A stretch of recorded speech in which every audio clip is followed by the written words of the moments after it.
Naaalala niyo pa ba sila, mga viral na personalidad na halos araw-araw natin nakikita sa feed? Trending palagi noon sa YouTube at Facebook. Pero ngayon, tila ba unti-unti na silang nililimot ng publiko? Ano nga ba ang nangyari sa kanila? Ngayong araw, balikan natin ang kwento ng mga dating online sensations. Sina Pambansang Kulukoy, Greenman, Tokomi, Brusco Bros at Ros Martan. Alamin natin kung paanong sa isang iglap mula sa trending ay naging tahimik ang kanilang mga pangalan. Number 1, Pambansang Kulukoy. Ang tunay niyang pangalan ay si Joel Mondina. Nakilala siya sa social media dahil sa kanyang mga funny skits na tumatalakay sa mga karaniwang Pinoy na sitwasyon. Mula sa buhay mag-asawa, pagiging tatay, hanggang sa cultural differences sa Amerika. Siya ay isang Filipino-American na naninirahan sa Nevada, USA. Kasama niya sa maraming viral videos noon ang kanyang dating misis si Marites Mondina na naging paborito rin ng mga viewers dahil sa natural chemistry nila bilang couple. Lumalabas si Marites bilang typical na Ilocana wife. Seryoso at masungit sa unang tingin pero may banat din ng humor. Nagsimula sila ng content dynamic na parang modern day Pinoy sitcom family na kinatutuwaan ng maraming OFWs at Filipino families. Bandang 2022, napansin ng mga fans na biglang nawala si Marites sa bagong video. Sa simula, walang malinaw na paliwanag si Joel, kaya marami ang nagtaka at nagtanong kung anong nangyari sa kanilang mag-asawa. Kalaunan, inamin ni Joel sa isang YouTube video titled na Heart to Heart Talk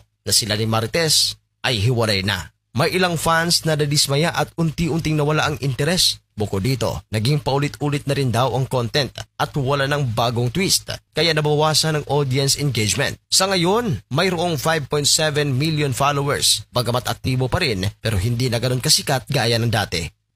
Number 2, Greenman. Sobrang sikat noon sa Baguio City si Greenman o Januel Reyes sa tunay na buhay. Si Greenman ay naglalahad ng kwento gamit ang body movements and gestures nang hindi nagsasalita. Patok si Januel sa mga netizens na talagang naglalaan ng oras para makapag-selfie sa kanya o kaya ay makunan siya ng short reel. Noong kalagitnaan ng 2022, talagang pinag-uusapan sa social media ang tao na ito.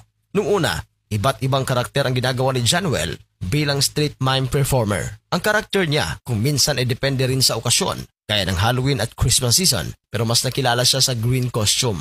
Nakuha umano niya ang ideya sa Green Soldier sa mga maliliit na laruang sundalo na binabaril sa mga perihan. Hindi na gaano na pag-usapan ngayon si Greenman at hindi na rin dumadaan sa feed di gaya na dati. Para kasi sa ilan, saturated na raw ang kanyang content dahil sa mabilis na naging paulit-ulit ang mga videos tungkol sa kanya.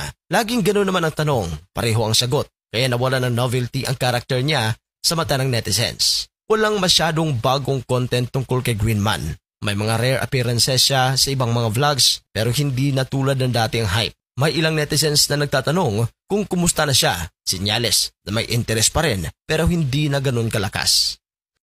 Number 3, Tokomi. Sila ang Tokomi Brothers na sila Mark Lester San Rafael, Mark Hiroshi San Rafael at Eleazar Stephen Fuentes na kilala sa kanilang mga matitindi mga prank videos. Nagsimula silang mag-viral sa Facebook at YouTube bandang 2020 hanggang 2022 dahil sa kanilang mga wild at extreme pranks at mga nakakatawang mga videos. Noong 2023, muling nag-viral ang kanilang prank videos. Gumawa ang Tokomi ng prank kung saan may biktima na nagkunwari kinidnap sa publiko pero maluhod-luhod sila nang pulis pala ang nasa gilid kung saan ginawa nilang eksena at dito tinutukan sila ng baril.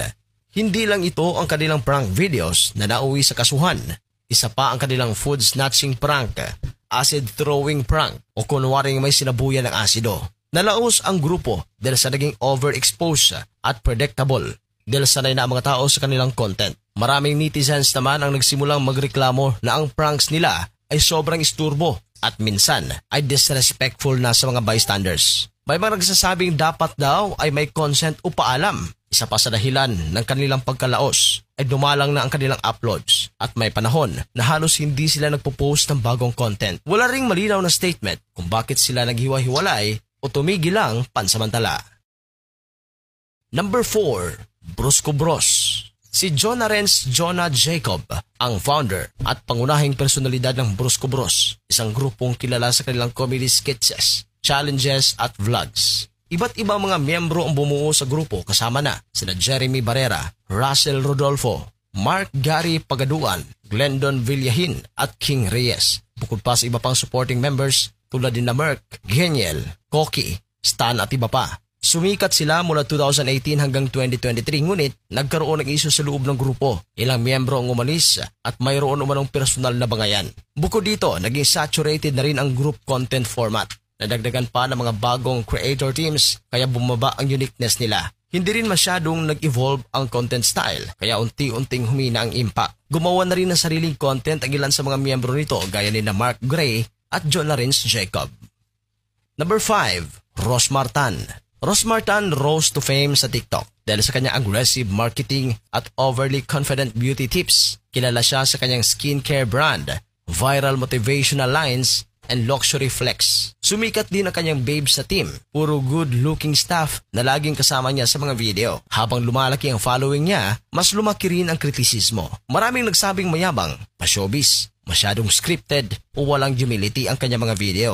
May mga nagreklamo rin ukol sa quality ng produkto. Dahil dito, maraming nag-shift ng support sa mas grounded o low-key influencers. Tila naging too much ang branding niya para sa ilan. Pagkamat kilala pa rin si Rosmar pero maraming galit sa kanya kaya medyo nawala siya sa limelight. Sa mundo ng social media, mabilis ang pag-angat pero mas mabilis ang pagkalimot. Ang kasikatan ay parang apoy. Kapag hindi inaalagaan, kusang nawawala. Sina pambansang Kolokoy, Greenman, Tokomi, Brusco Bros at Rosmar ay ilan lamang sa mga personalidad na minsang pinasaya at pinahanga tayo. Pero sa kabila ng milyon-milyong views, likes at shares, dumarating ang panahon na ang spotlight ay unti-unting namamatay. Ikaw, sino sa kanila